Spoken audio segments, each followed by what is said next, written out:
¿Video? Muy bien, muy buenos días, muy buenas tardes ya. Es un placer enorme estar acá. Agradezco a Vivian, agradezco a Juan, agradezco a Icare esta invitación que me honra y es un particular placer estar compartiendo esta tribuna en espíritu con nuestro ministro de Hacienda, pero que nos escucha seguramente vía streaming. Sin duda, un brillante ministro de Hacienda en el periodo 2000-2006 bajo el presidente Lagos. Y a su vez estoy complacido por compartir la tribuna con Pedro Videla, un gran economista internacional, y que nos habló sobre los desafíos que enfrenta el mundo en el corto plazo. Y yo voy a hablar sobre los desafíos que enfrenta Chile en el largo plazo. Pero el largo plazo solamente existe y solamente podemos hacerlo cumplir si trabajamos en el corto plazo, que es uno de los mensajes principales de mi presentación. Deje de partir, porque todo largo plazo y todo futuro parte con el Chile de hoy. En eso quizás difiero algo de Alfredo Moreno esta mañana. Quiero echar una mirada bastante detallada al Chile de hoy, hacer un diagnóstico que parte con una comparación internacional. ¿Cómo lo hicimos nosotros entre 1985 y 2017? ¿Por qué esa ventana? Porque son 33 años y 33 años es el largo de una generación en Chile y en la Quebrada del Ají, adentro y afuera. Entonces, durante esta generación, ¿cómo lo hicimos comparándonos con otros países? Pues bien, la comparación mía del desarrollo histórico es muy simple.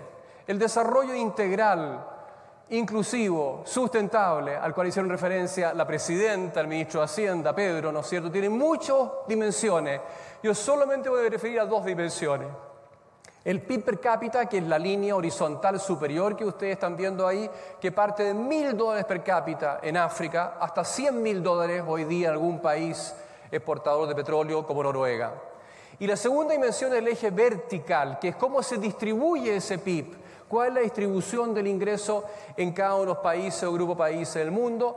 Si lo hacen muy bien y la distribución es igualitaria, el Gini es bajo. Estamos cerca, estamos arriba y a la izquierda, o arriba en general, con un Gini de 20-25. Si lo hacemos mal y la distribución está concentrada, ¿no es cierto?, el Gini está en 50-55.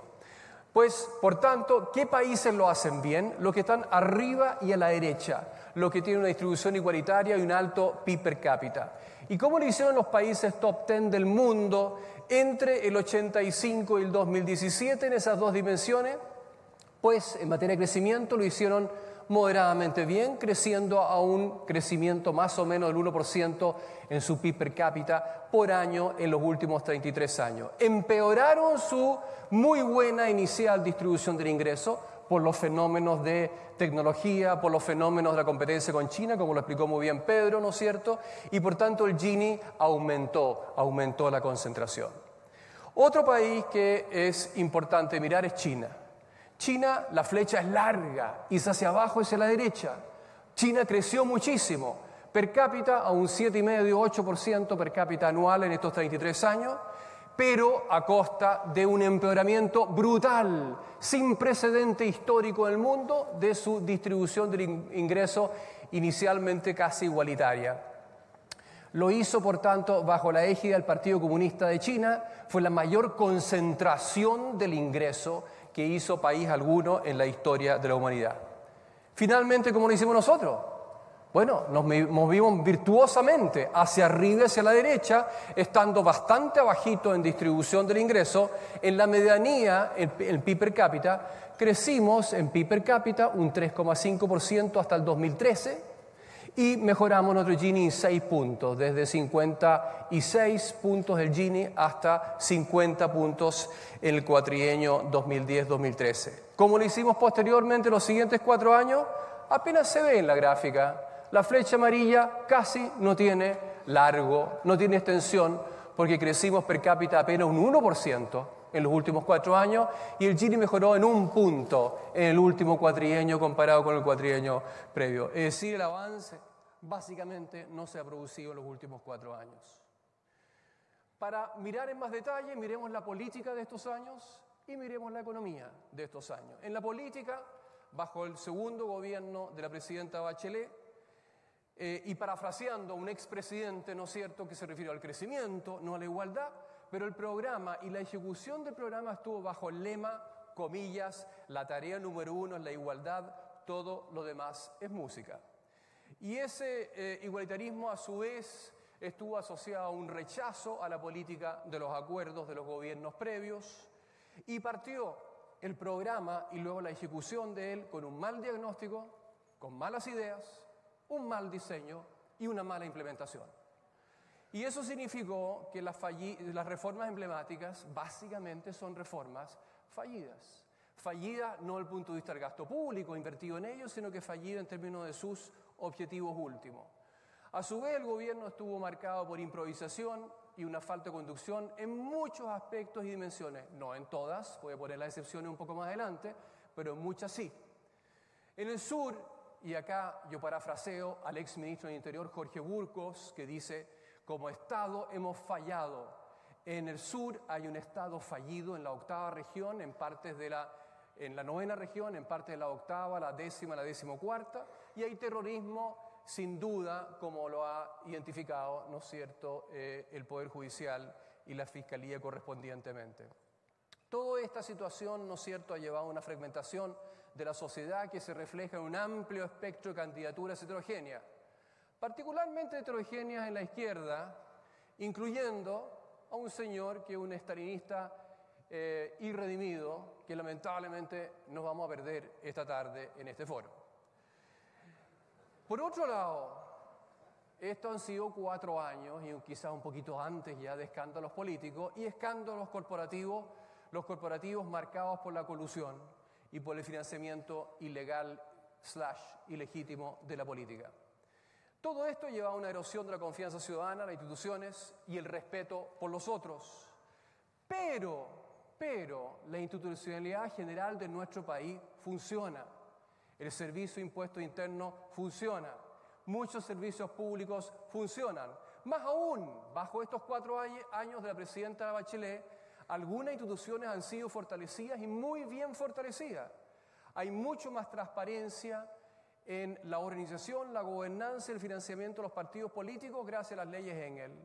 Hay una mejor gobernanza corporativa, hay mayores penas a la colusión corporativa, hay una mejor supervisión en los mercados financieros con la comisión, ¿no es cierto?, que se está inaugurando ahora en diciembre de este año. Hay también, por el lado político, un reemplazo del sistema binominal por el sistema proporcional que abre las puertas a grandes acuerdos entre el centro político de este país y la izquierda o la derecha en función de las negociaciones correspondientes que se produzcan en el futuro. No en esta vuelta, pero sí en el futuro. Déjenme pasar ahora a la economía. La economía, sin duda, que el signo número 1 ha sido el enfriamiento polar del crecimiento. No recesión, no crecimiento cero, pero crecer per cápita en promedio al 1%, cuando la Alianza del Pacífico crece al doble y los países desarrollados crecen al doble y los países asiáticos emergentes crecen 4 veces ese ingreso per cápita, es la nada misma. ¿Cuáles son las causas? Y acá hago una encuesta entre mis colegas que saben de esto, otros saben menos, y más o menos el consenso, con bastante dispersión, ¿no es cierto?, es que el menor peso del cobre explica 1/3 de la caída del crecimiento de Chile en estos 4 años. Y los otros 2/3 están asociados a la reforma emblemática y la gestión deficiente por esta administración. Los otros 2/3, aproximadamente. Y quizás no sea 60-40, 50-50, 80-20, pero por ahí va la cosa. Las 4 reformas emblemáticas. Número 1, reforma tributaria. Solamente 2 ejemplos de su mal diseño y aplicación. Número 1, distorsiona brutalmente la asignación del capital. Personas que están en renta fija, en ciertos instrumentos favorecidos por la ley, pagan un impuesto a la renta de 0. Todo emprendedor, en cambio, todo dueño del capital paga un impuesto de 44,45% bajo uno de los 2 regímenes tributarios que se permiten. Es inequitativa horizontalmente, es inequitativa verticalmente, y voy a dar un ejemplo de eso. Y todas las fallas se resumen en un punto final. Esta reforma tributaria desincentiva el ahorro, la inversión, el trabajo, el emprendimiento. Mi evaluación técnica es exactamente la opuesta a la de mi querido amigo, el ministro de Hacienda, que nos expuso hace unos minutos atrás. La reforma laboral. La reforma laboral fortalece los sindicatos en forma extrema. Nos coloca en esos 5 países muy excepcionales de la OECD que prohíben completamente el reemplazo externo e interno de trabajadores en huelga. 23 países de la OECD no hacen eso. Un reciente estudio de Alejandra Cox lo presentó en un seminario en varias universidades hace 2 semanas atrás cuando estuvo visita en Chile. Una simulación técnicamente bien fundada estima de que esta reforma laboral aumenta los sueldos de los trabajadores sindicalizados en 20% respecto a los trabajadores no sindicalizados y por tanto la consecuencia de eso es elevar la tasa de desempleo de 7% a 9,5% una vez que esté en régimen después de un par de años. Esto no es instantáneo, esto ocurre después, digamos, de 5 años. La reforma de la educación, gratuidad universitaria, término del lucro de educación escolar, término del copago en educación escolar, todas ellas tienen algunos pros, los subrayó el ministro, y tienen muchos cons, muchas desventajas que personas que saben de esto y especialistas las identifican. Pero déjeme referirme a una cosa que es importante sobre esto y que está marcado en amarillo y que el punto final. No hubo reforma de educación parvularia, ni mucho menos técnicos profesionales de estudio del 40% y casi todos de ellos de sectores vulnerables en este país. Simplemente se dejaron de lado en estas maxi reformas que se han implementado, diseñado e implementado. La reforma de pensiones. La reforma de pensiones no es reforma todavía hecha ley, es un proyecto que está siendo discutido en el Parlamento, introduce un importante componente de reparto, y acá hay estudios técnicos. Están los estudios del Banco Central, del propio Ministerio de Hacienda y de David Reimann, tesista mío, que simulan los impactos negativos del reparto y del reparto propuesto de reforma, que destruye empleo formal, aumenta el desempleo, reduce el ahorro nacional y disminuye el PIB. Las simulaciones del estudio del Banco Central están disponibles en la red. Además está centrada en una agencia estatal, la parte que no es de reparto. Y finalmente, y muy importante, esta propuesta es intensamente regresiva. La cotización es pagada por todos los trabajadores formales, incluyendo los pobres. ¿Y a quién beneficia? Beneficia a la clase media, no a los pobres. Y beneficia en particular además a los cotizantes de ingresos altos que reciben un 50% mayor exención tributaria por el APB porque eleva el tope imponible en un 50%. ¿Son progresistas, son igualitarias, son redistributivas, como dice el discurso del gobierno, las 4 reformas emblemáticas? No son progresistas ni son igualitarias. Sí son redistributivas porque distribuyen recursos hacia los empleados, los trabajadores con empleos de altos ingresos. Déjeme tomar un trabajador de 9 millones de pesos. 9 millones, ¿por qué? 9 millones es lo que gana un senador de la República, lo que gana un ministro de Estado, lo que gana el presidente de la República. La reforma tributaria le regaló 103.000 pesos mensuales al reducirle la tributación a la renta de 40% a 35%. Y el proyecto de reforma de pensiones eleva el tope imponible para la APB de las mismas personas, de que ganan 9 millones, en 50%, y eso es un cheque a la vena mensual de 353.000 pesos. Ambas reducciones de impuestos por ambas reformas para personas de ingreso de 9 millones que hacen APB son 466.000 pesos menos mensualmente para don Fernando Barraza que nos acompaña en esta sala. Es lo que ganamos 9 millones de pesos o más mensualmente. ¿Y cuánto ganan los de bajo ingreso con estas 2 reformas? 0, huevo, nada, zip. No es sorprendente, porque el votante no es tonto, que haya un rechazo mayoritario y sostenido a las reformas. Hay un solo puntito ahí para el proyecto de reforma, porque el proyecto no se preguntaba antes. Un 75% de la población rechaza la reforma previsional en el proyecto que está en el Parlamento. Y las otras reformas ya realizadas, vean cómo aumenta en el tiempo el rechazo, a un pico en torno a fin del 2016, mejora un poquitito, cae un poquito el rechazo, pero por lo menos 70% de los chilenos están en contra, sobre la población que responde si está a favor o en contra de las reformas. Tenemos una crisis del Estado. El Estado, a diferencia de lo que se expuso previamente, en Chile es creciente, es voraz y es ahogador. Es un Estado clientelista, cooptado y copado por funcionarios públicos que pertenecen a 5 partidos. Durante los últimos 3 años y medio, esta gestión, la presidenta Bachelet, se contrataron 133.000 nuevos empleados públicos. El sector privado contrató a 6.000 trabajadores asalariados en el mismo periodo. ¿Cómo se evalúan los empleados públicos? Este año llegamos al récord. 100% los empleados públicos son evaluados con evaluación máxima y reciben un promedio, un 50% más de ingresos mensuales que los trabajadores del sector privado. Los servicios del Estado,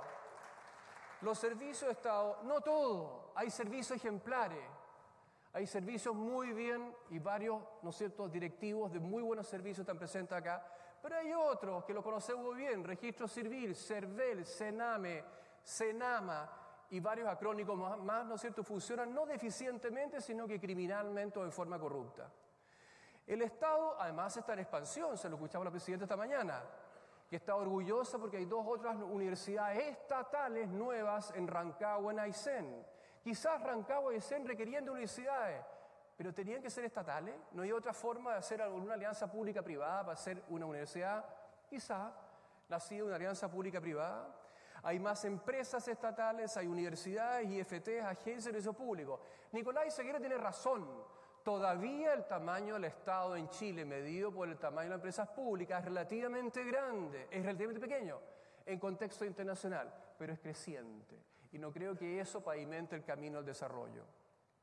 El sector privado tiene muchas trabas a la innovación, el emprendimiento privado, especialmente en evaluación de impactos ambientales, que son procesos largos, inciertos, de resultados varios que nos llevan a Dominga y a Hidroaicén. Por el lado del sector privado ha habido errores garrafales en sectores distintos, en materia de colusión, caso pollos, caso papeleras, caso farmacia. Frente a eso, creo que las instituciones funcionan. Creo que la Fiscalía Nacional Económica está haciendo su pega, la hizo bien.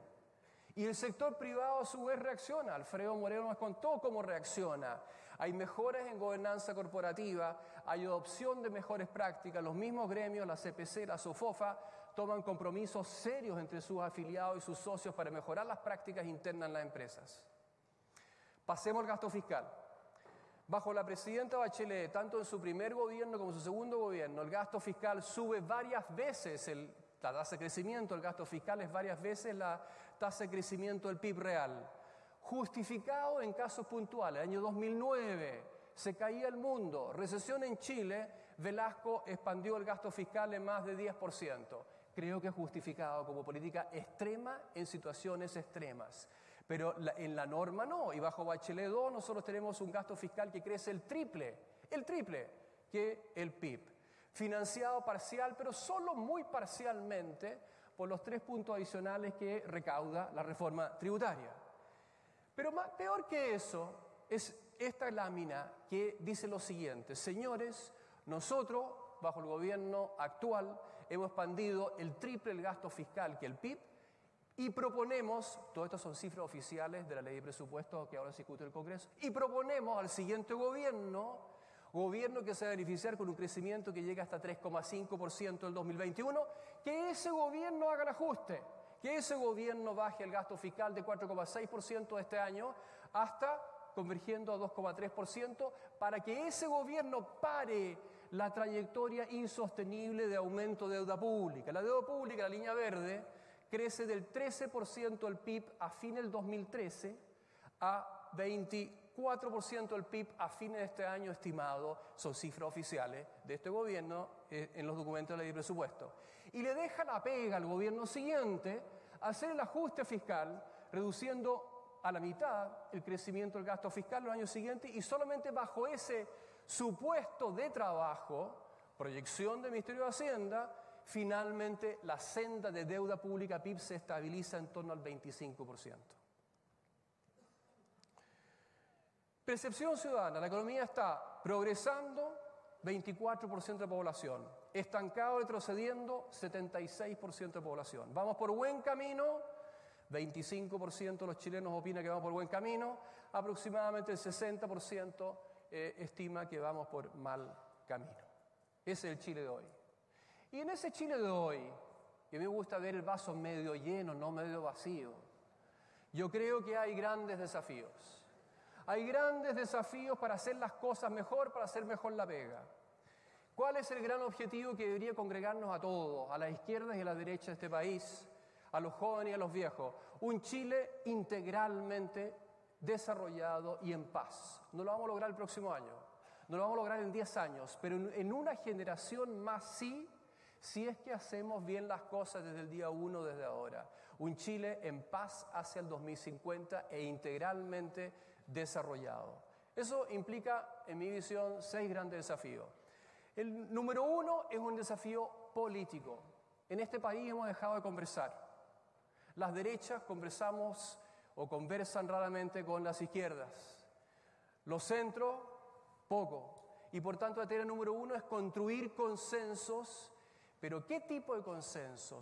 No reinventar la rueda, sino que situarnos en el corazón de la modernidad y la discusión contemporánea de los países desarrollados. Déjenme dibujarlo de esa forma. Yo creo que hay 5 grandes líneas que nos separan en Chile y también internacionalmente. Una fuerte línea roja que separa a los que profesan simpatía o practican, o son los gobernantes de dictaduras comunistas, y la izquierda democrática, que es socialdemócrata o social cristiana.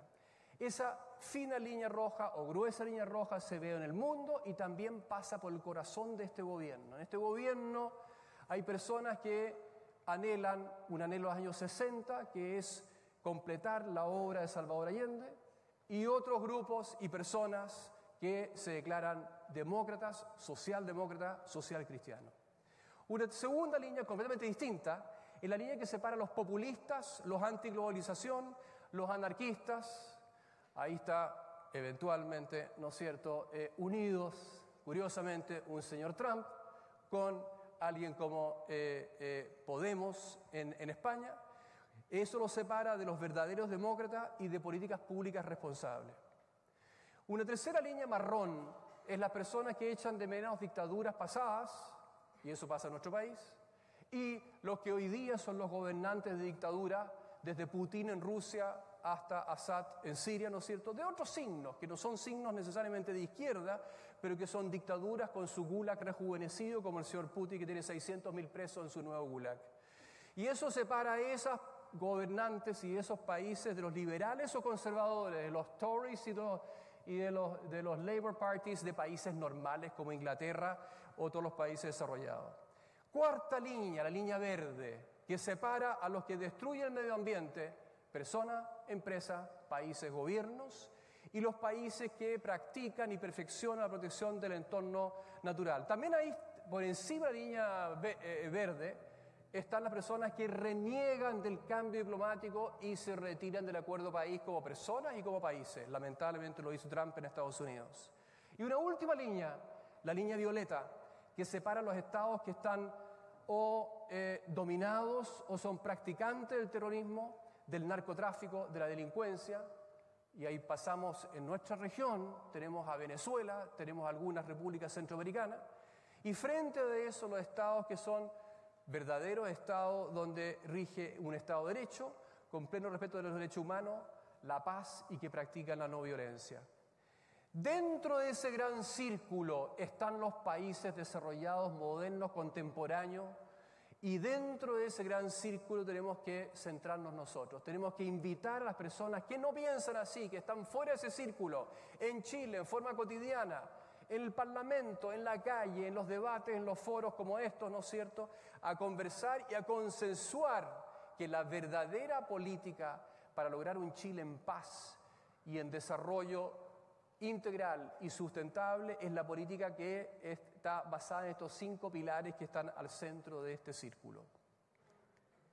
Segundo gran objetivo, cito a nuestro ministro que está presente en espíritu.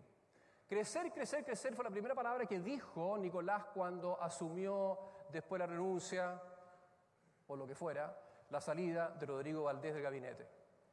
Y cito, por supuesto, a su ex jefe, a Ricardo Lagos, que dijo en esta misma sala hace 2 meses atrás, comilla, literal, la teoría número 1 del crecimiento, todo lo demás es música. El no es mío, Pero yo creo que también Ricardo Lagos no piensa literalmente que eso es así y ha sido criticado por eso. Pero el énfasis en crecimiento, especialmente en economía, que ha dejado de crecer intensamente, es muy importante. Y eso significa implementar propuestas. Y acá yo no los voy a latear, porque acá ha habido por lo menos 8 grupos de académicos, de exministros de la Concertación, de exministros del gobierno Piñera, de agrupaciones empresariales, la misma CPC, ¿no es cierto?, con su Comisión de Productividad, un grupo de amigos que pensamos distintos, Rivas, Cheire, Larraín, Guillermo y yo, ¿no es cierto?, en varias propuestas. La agenda de los ministros Cespe y Valdés el año pasado, el año de la productividad, fueron buenas agendas, de las cuales la mitad ha sido implementada, que la otra mitad por hacer. Y las propuestas de candidaturas de Sebastián Piñera, sin duda que tienen muy buenos elementos de ideas. Acá hay 200 ideas buenas de las 250 o 300 que se plantean. Manos a la obra en esas dimensiones. Otra dimensión es que debemos reformar las reformas. No pasar ninguna retroexcavadora, no. Perfeccionar reformas que se hicieron. Tarea número 1, creo que es la más fácil. Don Fernando, usted me puede criticar al respecto, pero creo que lo más fácil es reformar la reforma tributaria. Adoptar realmente un sistema tributario del siglo XXI, manteniendo la recaudación del 2018. Sobre eso también creo que hay consenso nacional. Pero simplificar, integrar entre personas y empresas, hacer más eficiente y mucho más equitativa, evitando esos rangos de 0%, 44, 45, ¿no es cierto?, que yo ilustré para el caso de distintas inversiones en capital. Tenemos que reformar el proyecto de reforma de pensiones. Centrémonos en lo que propone, no el gobierno, centrémonos en lo que ha sido consensuado entre la OECD, expertos del Banco Mundial, la Comisión Asesora de la CPC, en la cual tuve el gusto de participar con varios presentes en esta sala el año pasado, exministro de la Concertación, exministro del presidente Piñera y también lo que está planteado en la candidatura del presidente Piñera. Número 1, ampliar el pilar solidario con recursos fiscales, con impuestos generales a la nación. La parte distributiva, hacerla con impuestos generales. 0 reparto. Y el aumento de 4 a 6% de cotizaciones por los empleadores, también Alfredo mencionó que hay consenso nacional sobre eso, pero no a una agencia estatal que puede invertirlo probablemente peor que distintas alternativas privadas dentro de las AFP o fuera de las AFP. Aumentar gradualmente la edad de jubilación, una tarea que todo país serio de la OECD ya ha acometido y realizado. Y nosotros, por falta de cojones políticos, no somos capaces de hacerlo ni proponerlo tampoco mucho. Y finalmente incrementar la competencia entre administradores privados. La institucionalidad para el desarrollo también la tenemos que fortalecer. La Comisión de Productividad, de la cual se habló esta mañana, el Consejo Fiscal Autónomo que fue una propuesta en el programa de la Presidenta de la República, no ha sido realizado por ella y queda como tarea para el siguiente gobierno. La Comisión de Evaluación de Programas Públicos, se habló de esto entre la Presidenta y Juan y Alfredo. La Comisión de Reforma del Estado, una comisión permanente de reforma permanente del Estado, le grita a Chile. Tenemos que volver a la responsabilidad fiscal. Converger, no sé cuán rápido, quizás en 4 años sea imposible, pero converger pronto a una senda sostenible. Acelerar el desarrollo social. Hago mío las cifras que presentó Nicolás Izaguirre. La pobreza ha bajado sustancialmente en los últimos 30 años a 8%, pero la vulnerabilidad social sigue, la vulnerabilidad de grandes sectores sigue importante y afecta al 36%. 1 de cada 3 chilenos vive en condiciones socioeconómicas vulnerables. Y eso significa acelerar, hacernos cargo concretamente de los 3 problemas número 1 que marcan todas las encuestas desde 1990 hasta la fecha. Delincuencia, educación, especialmente pública, la calidad de ella, y salud, cobertura y calidad. En salud, garantizar acceso universal a salud preventiva y curativa de calidad. En educación, en vez de sacar patines dorados, colocarle patines dorados a todo, garantizando el acceso a educación de calidad. Gracias. Desde la preescolar hasta la superior. Pensemos una opción radical. Suiza la rechazó en plebiscito, creo que erróneamente, porque le temían a los inmigrantes que fuesen beneficiados con eso. Finlandia la está intentando experimentalmente en una provincia finlandesa. Opción radical, que es evaluar el reemplazo de los programas de transferencias por ingreso. Esto no es educación, salud, esto es transferencia directa de ingreso focalizado hoy en día, reemplazarlo por una transferencia de ingreso mínimo casi universal. El 20% superior no debería recibir nada, pero casi universal, casi universal. Esto empieza modesto, se expande en el tiempo y tiene enormes beneficios de administración por el Estado. Es muy fácil, no requiere 100.000 funcionarios para ser administrado, sino que básicamente un computador que transfiere recursos desde Hacienda hacia las personas, todas, o una deducción tributaria y por tanto menores ingresos para los sectores medios al Servicio de Impuesto Interno y Global Complementario correspondiente. Pero fundamentalmente, más allá de todo, yo creo que tenemos que comprometernos personalmente, familiarmente, en nuestro vecindario, en nuestra empresa, en nuestra comunidad, a nivel regional, a nivel nacional, un compromiso profundo por ejercer la no violencia, un compromiso profundo con usar instrumentos y formas de actuar e interacción que sean pacíficas y no violentas. Cuarto tema, reforma del Estado de la Constitución. Yo no creo, y mucho menos creo que sea incluso razonable enviar entre primera y segunda vuelta un completo proyecto de nueva Constitución. Sí creo que el Estado y la Constitución y el Gobierno merecen miradas y correcciones profundas en varios aspectos. Y esos son, número uno, algo que nos aprieta enormemente en el sector privado, que es, debemos desjudicializar las aprobaciones ambientales y las relaciones laborales. Es imposible para una empresa normal, pequeña, es más oneroso que para la grande, ¿no es cierto?, esto de que sus relaciones, sus nuevos proyectos de inversión y sus relaciones laborales internas lo decida un juez y depende de qué sala, ¿no es cierto?, ve el caso, va a decidir en una dirección o en otra. Segundo, en esto estoy solo, más o menos, en este país, pero lo planteo igual, porque vengo de países del OECD, donde 29 de 33 miembros del OECD tienen un gobierno parlamentario y funcionan muy superior a gobiernos presidencialistas donde el presidente frecuentemente o la presidenta tiene que convivir con un parlamento de oposición.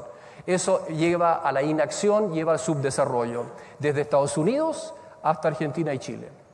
Tercero, descentralicemos Chile, efectivamente, fuertemente y además ordenadamente en 5 o 6 macroregiones y eliminando las provincias que son totalmente innecesarias.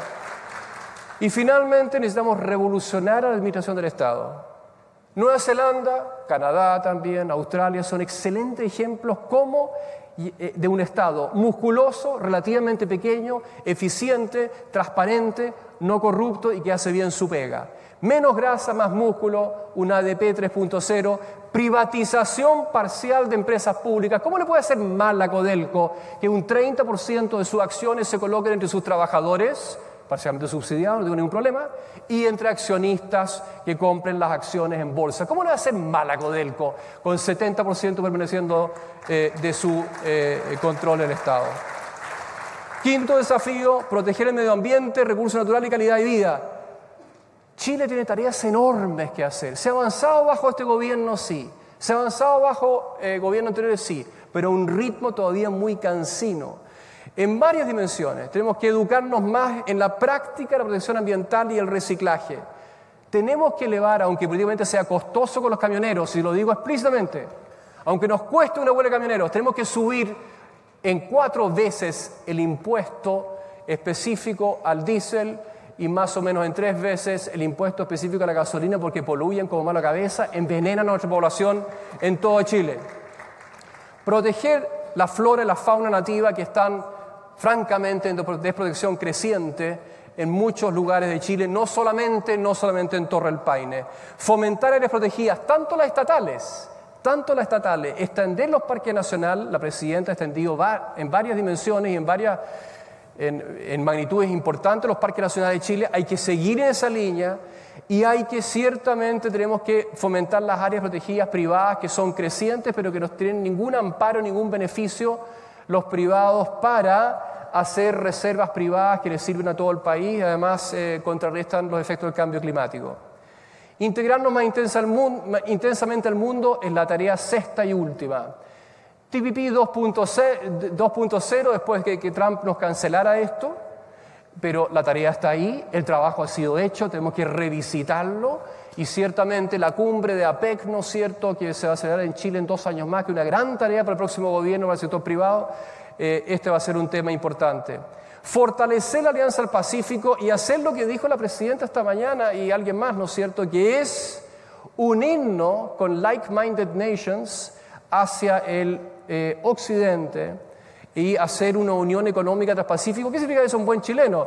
Un TPP más embrionario, más pequeño, pero más profundo, con países como Australia, Nueva Zelanda, Singapur y algún otro más que se suba, con los 4 de la Alianza del Pacífico.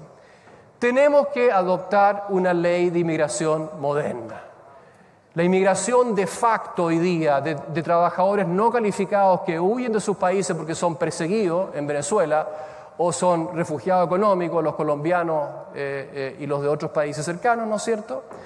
Eso tenemos que arreglarlo, normarlo y efectivamente adoptarlo. Y acá no hay que reinventar la rueda. Australia, Canadá, Nueva Zelanda tienen iluminadísimas y bastante restrictivas leyes de inmigración basadas en cuotas por nacionalidades y en cuotas por capacidades laborales. Santiago, viejo anhelo, Centro Financiero Internacional, démosle un empuje a eso porque yo creo que merece hacerlo. La marca país está rankeada como 34, 36, salió la estadística hace 3 días atrás. Ojalá podamos colocarnos entre los top 10 o top 15, ¿no es cierto?, países del mundo en cuanto a marco país, para vender mejor nuestros vinos, para ser mejor destino turístico, para ser mejor destino de atracción de inversiones mineras, etcétera, etcétera. Mis predecesores, Pedro en particular, también Alfredo, hablaron sobre la revolución industrial 4.0 que está ya y va a cambiar la forma en la cual vivimos y trabajamos radicalmente los siguientes 50 años. Esto implica 2 retos. Número 1, subirnos al carro de esto y no tomar medidas, no frenar, por poner un ejemplo trivial, no frenar a los Uber y Cabify que se están instalando en Santiago, Valparaíso y Concepción, sino que permitir que los taxistas tengan beneficios similares a los Uber y a los Cabify. No frenarlos como lo hizo un exministro de Transporte, sino que invitarlos y bajo similar tratamiento regulatorio, impositivo, por supuesto, de ambos sectores, invitarnos a las empresas que traen innovación a Chile. El reto mayor son las leyes laborales. Y vimos esta mañana en las exposiciones de Juan y de Alfredo, ¿no es cierto?, que nuestro país ciertamente está restringido por enormes restricciones en materia de legislación laboral. Y esas impiden ciertamente hacer innovaciones, son un freno enorme para subirnos a la revolución industrial 4.0. Y segundo, también la capacitación laboral nuestra, CENSE y todo lo aledaño, ¿no es cierto?, requiere de una revolución para que nuestros trabajadores, nuestros técnicos tengan los empleos que el siglo XXI va a demandar. Y finalmente el último reto es adaptarnos al cambio climático global y sus muy severas consecuencias para Chile. La punta del iceberg, aunque francamente no es iceberg, la punta de las llamas las vimos en estos incendios forestales del verano pasado. Seguramente, si no tomamos las medidas preventivas correspondientes, el gobierno algo está tomando para este verano, pero si no nos preparamos mejor, vamos a tener un desierto o bosques quemados de acá hasta Aysén. Concluyo. Chile hoy día está en una enorme encrucijada. Si seguimos haciendo las cosas en forma modesta, incremental, sin salto cualitativo importante, vamos a estar entrampados en la trampa de los ingresos medios, no vamos a crecer, no vamos a seguir reduciendo la vulnerabilidad de la pobreza y no vamos a mejorar la desigualdad de ingresos. Y por tanto, la alternativa es hacer las cosas bien y trabajar durísimo en el futuro. ¿Cómo viene el futuro? Vamos a los países top 10, que entre paréntesis son los 10 países que yo he seleccionado que lo hacen bien en casi todos los indicadores del mundo. Los 5 escandinavos, Suiza, Alemania, Canadá, Australia, Nueva Zelanda. Esos 10 países top 10 que lo hacen bien en felicidad, en distribución, en pobreza, ingreso per cápita, en desarrollo tecnológico, esos top 10 van a seguir creciendo, probablemente a un ritmo de 1% de crecimiento de su PIB per cápita los siguientes 33 años, y van a llegar a $62.000 en el 2050, dólares del año 2017. China se va a seguir desarrollando, va a crecer a un PIB per cápita quizás ya no de 6 o de 7, sino que de 3 o de 4, una velocidad mucho más grande, ese vector es mucho más largo, por supuesto, porque tiene mucho catch-up que hacer, y va mejorando gradualmente su distribución del ingreso también. Chile tiene dos alternativas: hacer las cosas de forma cansina, parcial o incluso pasando retroexcavadoras, como se ha hecho bajo este gobierno, y con lo cual tenemos una flechita minúscula, la amarilla, y crecemos en promedio los siguientes 33 años al 0,5% o quizás al 1% que crecimos los últimos 4 años del PIB per cápita entre 0,5 y 1, y mejoremos un pichintún en 1 punto, en 2 nuestra distribución de ingresos. Alternativamente, hacer las cosas bien, enfrentar los 6 desafíos y muchos más que hay, por supuesto, para ser finalmente un país desarrollado con un ingreso per cápita de $55.000 desde hoy día hacia el año 2050. Chile puede ser integralmente desarrollado hacia el 2050, pero eso significa hacer la pega desde ahora y de inmediato. Muchas gracias.